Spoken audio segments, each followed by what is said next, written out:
there are people who seem to see an issue and say that needs work, that she is one of those who does care. I've been to a lot of churches and I've seen a lot of answered prayers, but I believe that Sharon is doing the Lord's work. I thank God every night that they are there, that the Housing Coalition is there. It's God's. You had this positive energy, and she was able to maneuver people to get things done like nobody I've ever seen before. The mobile home parks, they were closing down, so we went and she called me and she said, Marion, I have a mother that's 90-something years old and I have a daughter that's 70-some years old, and we don't have any place for them to go. How can we figure this out to make sure that they're not homeless? But she is really one of the best in the country.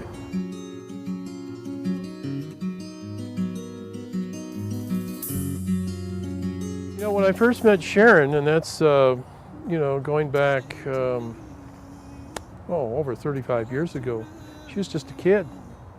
But she's always had a pretty clear eye, and she always knew what the job was. Didn't have any big questions and didn't get a whole lot of nonsense in the way. She just went ahead and did what she had to do.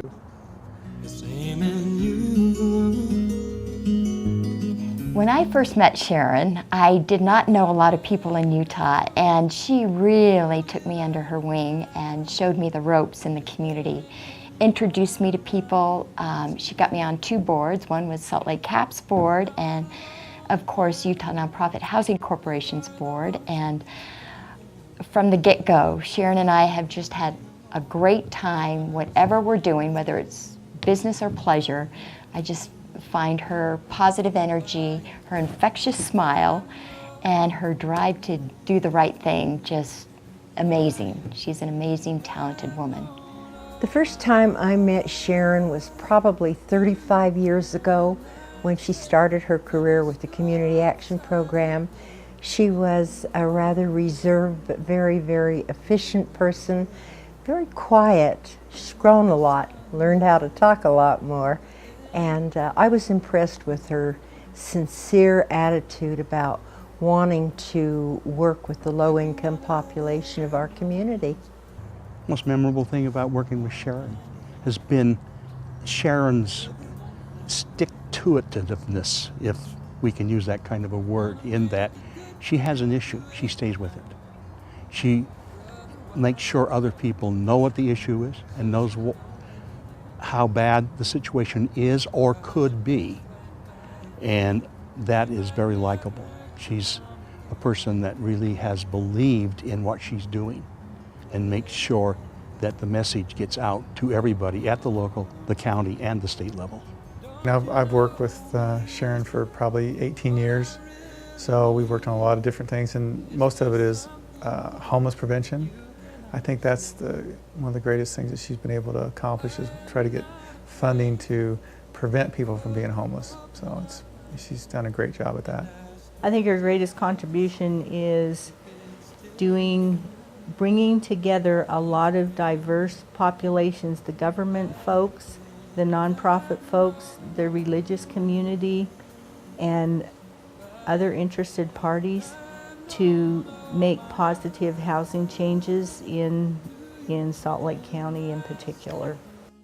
We were living in a basement apartment, and the landlord there decided not to renew his lease. Now, it goes back a year ago. My husband had an accident at the apartment complex. It broke his hip, broke his neck, and broke his jaw. Because he inquired about insurance, they gave us an eviction for being a nuisance. So that hurt us getting into any apartments, but we found a basement apartment. We were there. Then he decided... Through Sharon. Yeah, through Sharon. And then the guy decided not to renew his lease. So we're looking. And nobody wanted us because we have over $250,000 worth of hospital bills. So that kind of run under credit. And then we had the eviction. So our other choice, we were going to be homeless on the street. with that, these tanks of oxygen only last an hour. I have a concentrator you got to plug up. So, where am I going to plug it up? So Daniel goes to CAP, talks to Laura Lee and Sharon. And I'm on the phone with Sharon and I'm crying. I'm going to die if I don't find something. She goes, you're not going to die. I'm not going to let you. She has an overabundant heart. I mean, she has so much compassion that she feels the situation other people are going through. It's not just a piece of paper in front of her that Margie's on oxygen, Daniel's got a broke hip. No, she feels the compassion. She's 100% into it.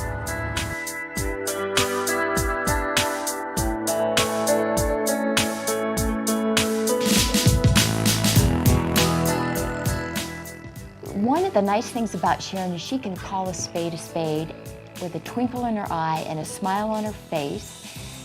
And if she doesn't agree, she'll let you know. If she does agree, she'll let you know too. But what I really like about her is she's very honest, but she's very positive in the way that she will disagree with a person.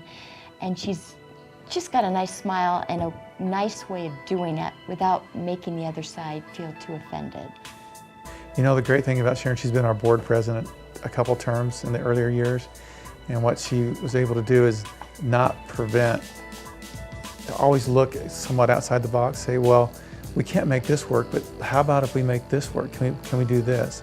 And I think that's one of the keys to doing anything in life is sometimes you have all these rules and regulations, but if you look outside the box, you can still take care of the rules and regulations, but you can find a way to make something work. And I think that's what Sharon's been able to do. Sharon has an attitude of caring about people, caring about her community, and it just carries through in her everyday life. She went toe-to-toe on the issue of it's better to keep people in housing to prevent foreclosures and evictions rather than let them become homeless first and then put money into transitional housing after they're homeless. And I really admired that, and I think it did influence and help the other decision makers in granting us some money to do that.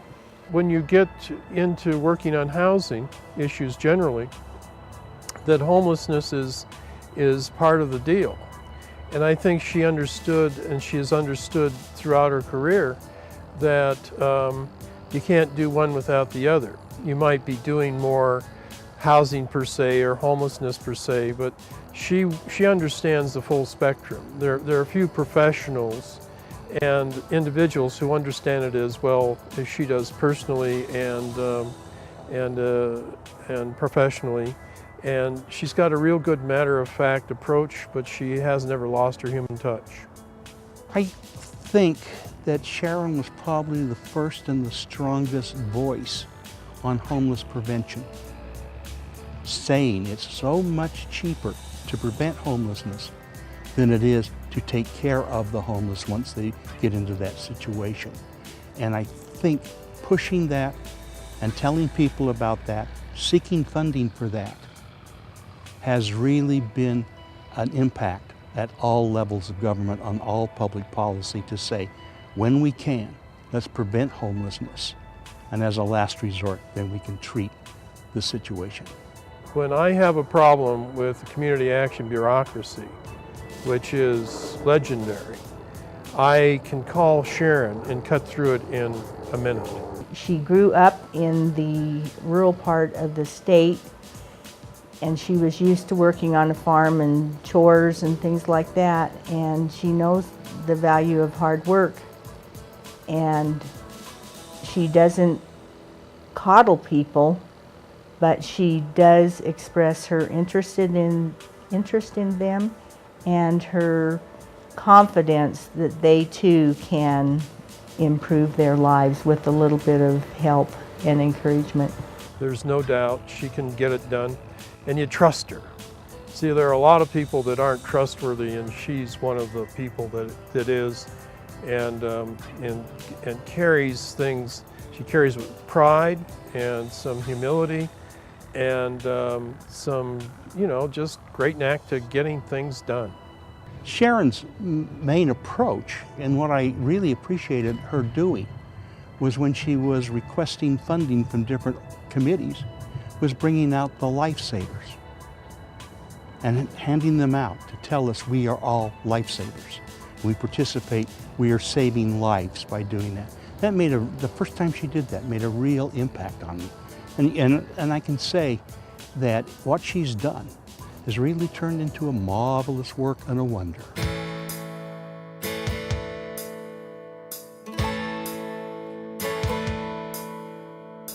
Sharon, you are the greatest. Congratulations. Sharon, you deserve it. Congratulations. Hey, Sharon, congratulations. This is terrific, and it should happen again next year and several years after that. And whatever they're paying you, you need double. You need to have more money than they're giving you, really. Sharon, congratulations on this wonderful award. It's very well deserved, and we just think you're the best. All the best to you. Sharon, you know how much you mean, not only to me, but to the Salt Lake Community Action Program. When one thinks of Salt Lake Community Action Program, one of the first people to come to mind is Sharon Abegglen. You're loved, respected, and I don't know what we would do without you. Thank you for everything you've done, not only for our agency, but for our community at large.